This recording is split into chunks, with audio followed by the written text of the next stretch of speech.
CNN's ratings are in a free fall and they are panicking like crazy. You guys have got to check this out. CNN primetime ratings catered 92% the day after presidential debate. Nielsen says CNN primetime rating drops 92% the day after the June 27 presidential debate between Trump and Biden. According to Nielsen data, in the key 25 to 54 demographic, the rating fell 96%.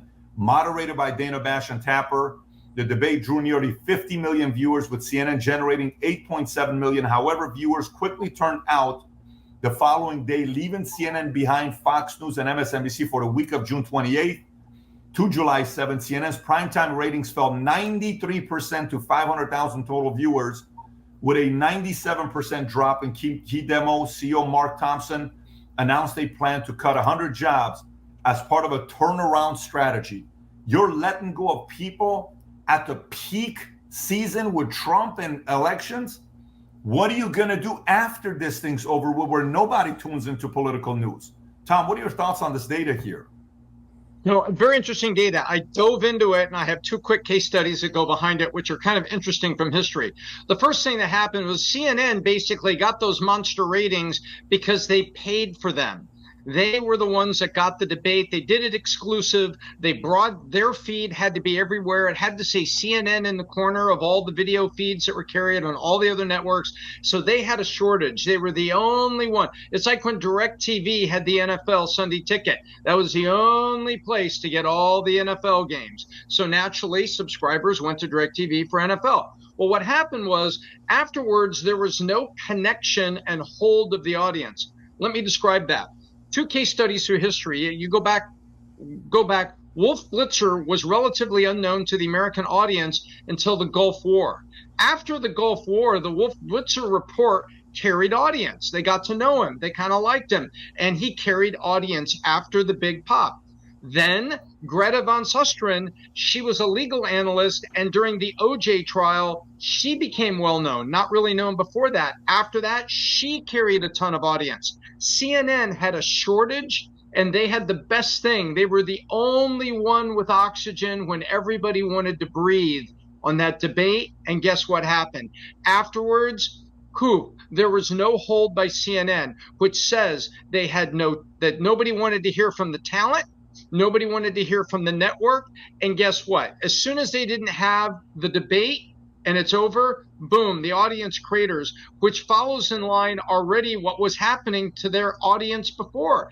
Dana Bash does not get high Q rating among audience, and she's not known really for anything except kind of being Dana Bash. She's not an expert on this or that. So when you dive into this, there was nothing to hold the audience. So 96% of them went back to what they were doing before because there wasn't this artificial shortage that CNN created by writing a giant check to get the debate. The sheer fact of the matter is, nobody tunes into CNN to hear what specific anchors have to say for one reason and one reason only. They're not reputable. They are not reliable or trustworthy. All these people have lied to your face consistently on a day-to-day basis. Why would we go to you to get some reliable news? It just doesn't make sense. It is a logic fail. So the only reason all these people tuned into CNN was strictly for the debate. They weren't interested in what all these anchors had to say. They were strictly watching for one reason, to see Joe Biden debate Donald Trump. That's it. Another thing is, I remember hearing that CNN's ratings were doing horrible about 3 years ago after Joe Biden had just gotten into the White House because there was no Trump. Trump went on a little hiatus after the election. He didn't really do much, so their ratings were plummeting. They solely rely on Donald Trump hatred to boost their ratings. That's all they're relying on nowadays. Look at a bunch of nobodies. These are actual, I don't know there's no star that they have. And Pat, let me ask you a question, though. You think Donald Trump wins, God willing, what happens with CNN's numbers? I mean, because, Russia collusion, impeachments, stormy, all that stuff brings them ratings. Do you think that's going to save them or they're doomed?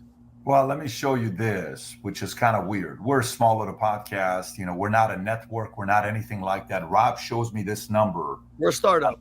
I don't know if you guys can see this or not.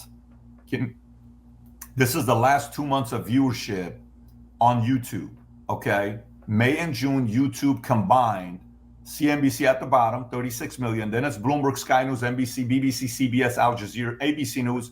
CNN had 257.6 million views. Valuetainment and PBD Podcast had 258 million. Then it's Fox News and MSNBC.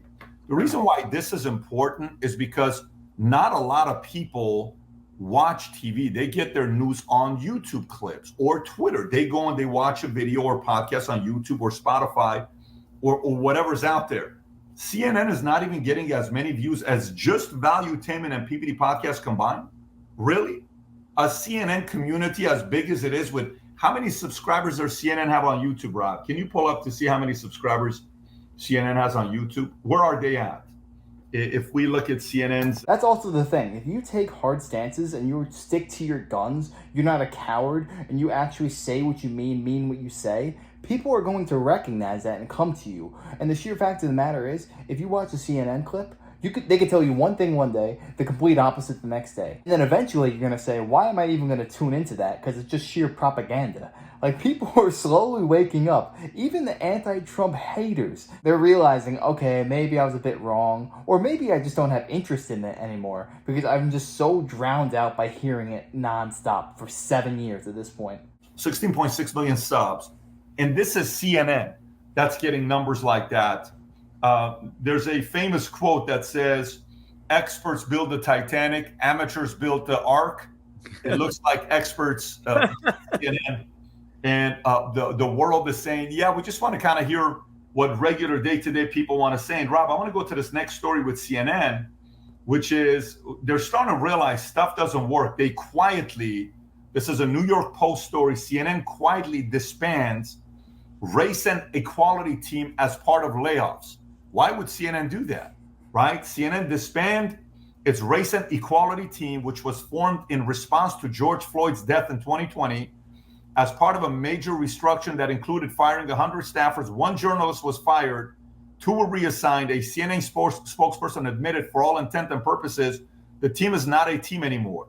CNN's chairman, Mark Thompson, announced the layoffs impacting around 3% of the workforce. High-profile journalists like media critic Brian Lowry, senior tech writer Samantha Murphy were amongst those. Thompson also revealed plan for CNN's first subscription product on CNN.com. The disbanding of race and equality team reflects CNN's strategy to integrate their perspectives across different programming areas. So, yeah, Vinny, you're asking a good question on what's going to happen afterwards. No one knows what's going to happen afterwards. The guy that bought it is a decent guy who knows what he's doing. He's not a lightweight. He's a heavyweight. But for them to kind of try to bring this thing back up, you have to shift away from the philosophy that you've had this entire time, which is not a philosophy that's got a lot of people to trust them and believe in them. So we'll see. We'll see what's going to happen there with these guys and what position they take. You know what? We've been saying a lot of bad things about CNN, but I do have to give them credit for this one thing. Donald Trump Jr. and Eric Trump were at the RNC on the first day. They said the CNN reporters were beyond kind to them. They have never experienced that before in their life. MSNBC and all these other Democratic news stations, they acted the same towards Eric and Donald. They were very divisive. They were very hostile towards them. But they said that CNN was so kind to them, and they were shocked. It took them off guard, because that is the first time that's happened to them since Donald Trump went down that escalator. But then again, one act of kindness does not erase years of hostility and divisiveness towards Donald Trump. I don't know what's going to happen in the future. Will CNN become a fossil? Will they become extinct in the coming years? I think if Donald Trump gets in, CNN continues to thrive. If Donald Trump does not get in, there's not going to be nearly as much news stories, and I could definitely see CNN dying because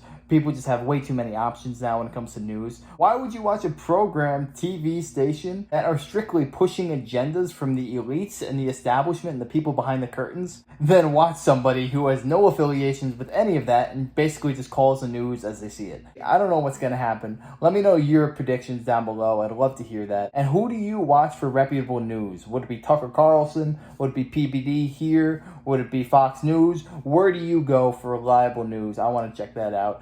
And if you enjoyed, make sure to smash that like, comment, subscribe, and I wish you guys nothing but the best. Till next time.